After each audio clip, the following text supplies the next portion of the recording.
O fim da tomada. O renascimento do motor rotativo pode mudar tudo. Disseram que o motor a combustão tinha morrido. Enterraram, decretaram falência moral, carimbaram como ultrapassado. Enquanto o mundo se curvava diante de baterias cada vez maiores e tempos de recarga cada vez menores, um nome trabalhava em silêncio. Mazda pontuou que ela fez não foi apenas ressuscitar um motor. Ela questionou a própria lógica da revolução elétrica. Prepare-se, porque essa não é só uma resenha. É o capítulo mais inesperado da guerra automotiva moderna. Capítulo 1. Enterraram o motor cedo demais. Nos últimos anos, o discurso foi dominante. O futuro é 100% elétrico. Gigantes como Tesla e BYD transformaram o carro elétrico em símbolo de status, inovação e até superioridade moral. Silêncio. Torque instantâneo, zero escapamento. Mas havia um detalhe incômodo: dependência. Dependência de infraestrutura, dependência de carregadores rápidos, dependência de redes elétricas estáveis. Enquanto isso, a Mazda observava. Ela não abandonou a combustão. Ela não correu desesperadamente para aumentar que a outra. Ela fez algo mais japonês, mais estratégico. Esperou. E quando decidiu agir, trouxe de volta o motor que muitos consideravam extinto, o rotativo. Não para mover as rodas, mas para gerar eletricidade. E aqui começa o abalo sísmico. Capítulo 2. Hiroshima e o espírito inconformista.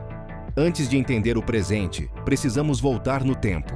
A Mazda nasceu como Toyokor Kogyo, em Hiroshima. Não fazia carros, fazia cortiça. Em 1931, lançou o pequeno caminhão de 3 rodas Mazda Go. Após a guerra, reconstruiu-se, assim como o Japão. Nos anos 1960, lançou o lendário Mazda Cosmo Sport 110S, baixo, futurista rotativo. Enquanto o mundo usava pistões verticais, a Mazda escolheu o movimento circular. O motor Wankel não era apenas engenharia, era posicionamento. Mas ele tinha defeitos, consumo elevado e desafios térmicos. Com as normas ambientais cada vez mais rígidas, parecia o fim da linha. Só parecia. Capítulo 3. O Rotativo 2.0. Cirurgia de precisão. O novo rotativo não é um motor antigo com maquiagem. Ele recebeu injeção direta, eletronicamente controlada, gestão térmica avançada, revestimento de carbono tipo diamante, DLC, redução extrema de massa e atrito. O que antes era impreciso virou cirúrgico. O combustível agora é pulverizado com exatidão milimétrica. Cada gota convertida em energia. O antigo problema de superaquecimento, controlado por sistemas inteligentes de refrigeração. O antigo barulho característico, substituído por um murmúrio quase imperceptível. Mas o mais importante, ele não move o carro. Ele gera energia. E isso muda tudo. Capítulo 4. O carro elétrico que não depende da tomada. A Mazda virou o tabuleiro. O motor rotativo atua como gerador, uma usina embarcada. As rodas são movidas por motor elétrico. O torque é instantâneo. A condução é silenciosa.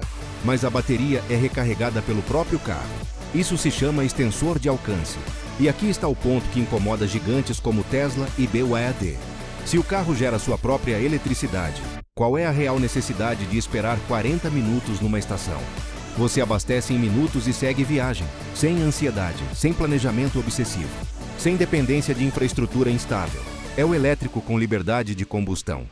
Capítulo 5. Autonomia que muda o jogo. Um elétrico tradicional oferece entre 400 e 500 km.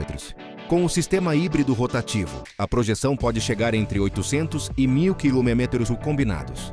Isso significa atravessar estados inteiros sem parar para carregar.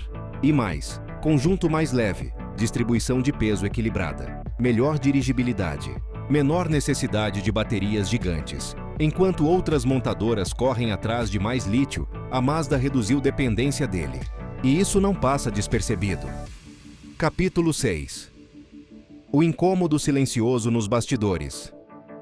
Grandes grupos como Volkswagen, Hyundai, Kia investiram bilhões em plataformas 100% elétricas.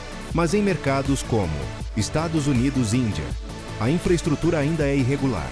Consumidores enfrentam carregadores inoperantes, filas, oscilações de rede, ansiedade de autonomia.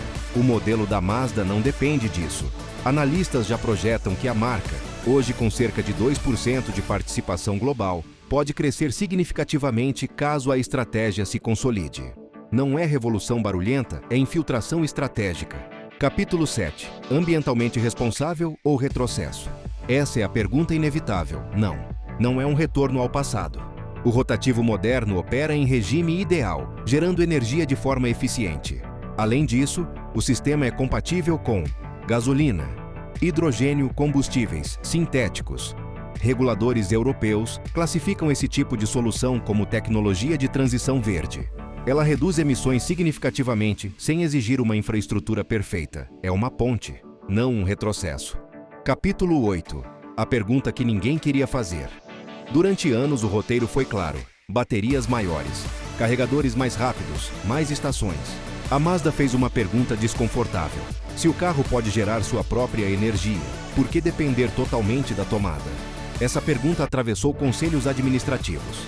Se é possível ter torque instantâneo, condução silenciosa, autonomia ampliada, reabastecimento rápido. Por que escolher limitação? Não é o fim do elétrico. É o fim do pensamento único. Conclusão. O azarão que virou ameaça estratégica. A Mazda não entrou na guerra das baterias. Ela redefiniu o campo de batalha. Enquanto Tesla e BYD brigam por KWA, a Mazda entrega liberdade. E liberdade vende. O motor rotativo não voltou para ser nostálgico. Voltou para questionar o dogma. E talvez, apenas talvez, o futuro não seja 100% elétrico. Talvez ele seja inteligente. Agora eu quero saber de você. Você escolheria um elétrico puro ou um elétrico com gerador rotativo? Comenta aqui embaixo.